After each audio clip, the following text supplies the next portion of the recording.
Here's how to do the fringe stitch. If you want your fringe stitch to appear in straight rows, then draw lines a couple of millimeters apart from one another. Use a ruler. If you're quite happy for your fringe to be random, then don't worry too much about this. Not going to tie a knot as you normally would in sewing. Instead, you're going to start from the front of the fabric.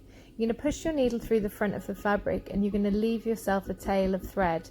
I've left myself about 2.5 centimeters. This can be as long or as short as you want your fringe to be.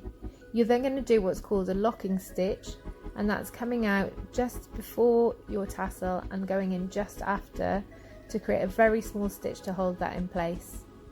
The next step is to come out right next to your stitch and you're going to create a loop. I usually use my thumb as a guideline for this. So place your thumb on the thread to hold it in place. Push your needle through the front of the fabric, maintain that loop, then you're going to come up just before the loop on the line and you're going to put your needle in just after the loop to hold it in place. That will secure it.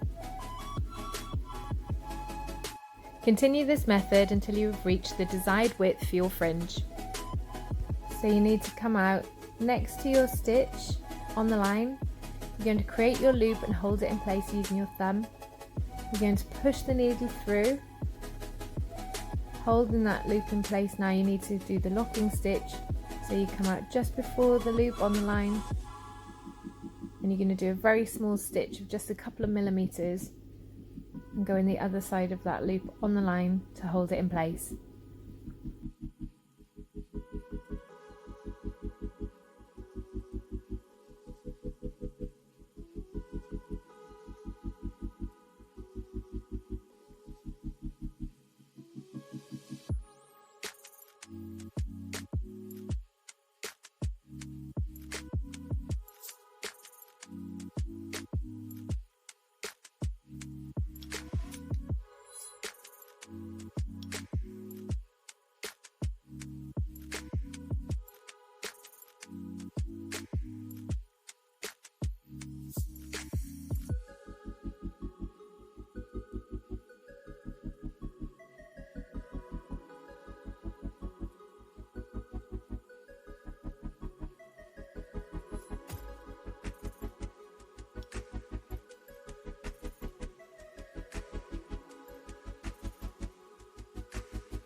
Always remember to secure your stitching with a tight knot once you have finished.